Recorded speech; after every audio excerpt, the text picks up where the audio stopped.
let's wrap on two questions. The first question, to tie all of together what we've talked about today. The first question is specific to covert operations. If we align on the concept that the United States as an imperial power is in decline, that doesn't necessarily mean that its covert capabilities will degrade as quickly as perhaps other forces of projection. As you think about covert operations for a declining power, irrespective of what we think the policies should be, do you think that the U.S. will still be as capable even as its influence around the world wanes, or does the natural process of empire decline inevitably degrade covert capabilities and therefore American influence in that space? The CIA is an executive agency, and it is the president who writes what are called findings that assign the CIA a mission. So maladministration at the top can impinge upon the morale and the capacity of the CIA.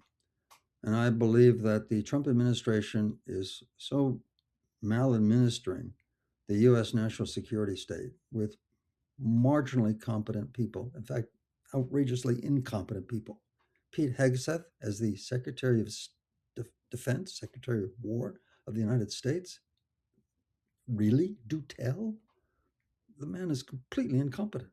You know, okay, and as that ramifies through the national security establishment, there will be a decline.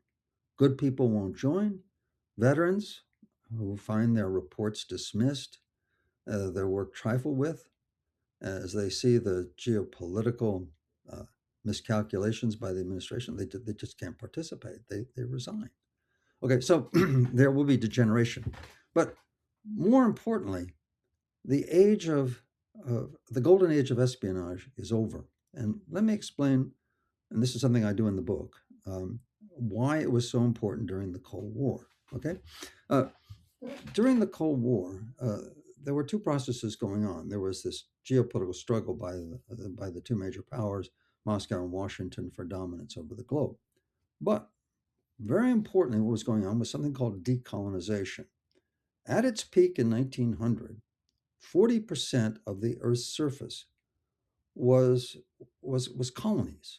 There were about 140 colonies around the world. Okay, and over 30%, over a third of all humanity, were colonized peoples. And it coincided exactly with the Cold War. Between 1946 and 1994, those 140 colonies became 100 new nations. Over half the members of the United Nations gained their independence through this process of decolonization that coincided exactly with the Cold War. And so as new nations emerged, they were suddenly up for grabs between Moscow and Washington. And that's why the United States was sending these covert operatives. That's why they were so important. All right. Every major conflict was a result of decolonization. The Korean War, that happened because Japan had colonized Korea in 1910. Well, in 1945, that was over. And in that, there was a contestation for Korea. You can go on. Iran was an informal colony of the British. When the World War II was over, there was a contestation for where Iran would fall in the Cold War. The Soviet Union was a neighboring country. They were trying, we were trying, etc. You can go on. Vietnam, the Vietnam War. I mentioned the French were pulling out in 1954 when the CIA sent Lansdale there. What were they pulling out from? For 100 years, from 1858 to 1954, the French colonized Vietnam. 100 years of colonial rule was over. So as this great global movement, this great geopolitical shift away from, half a dozen, maybe 10 global empires to 100 new nations was occurring. Each opening, created a momentary void in the world system in which a covert operative could come in and then have the individual power to change history, right?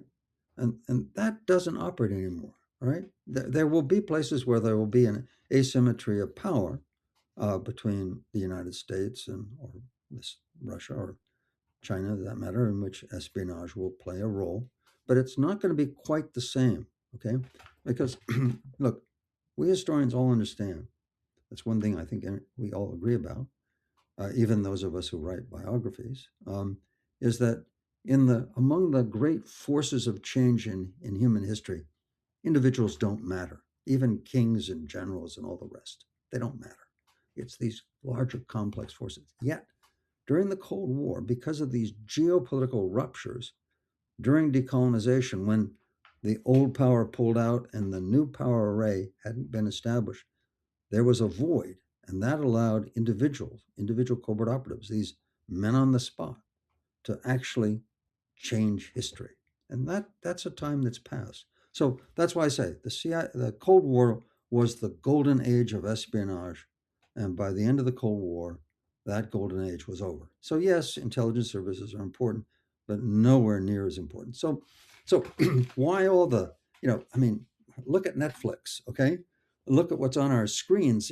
There's spies and espionage and daring do, as if this is part of our world. No, no, no. That's a kind of dissonance. That's our past being played out in our present as if it's still as important as it was. So that golden age is over.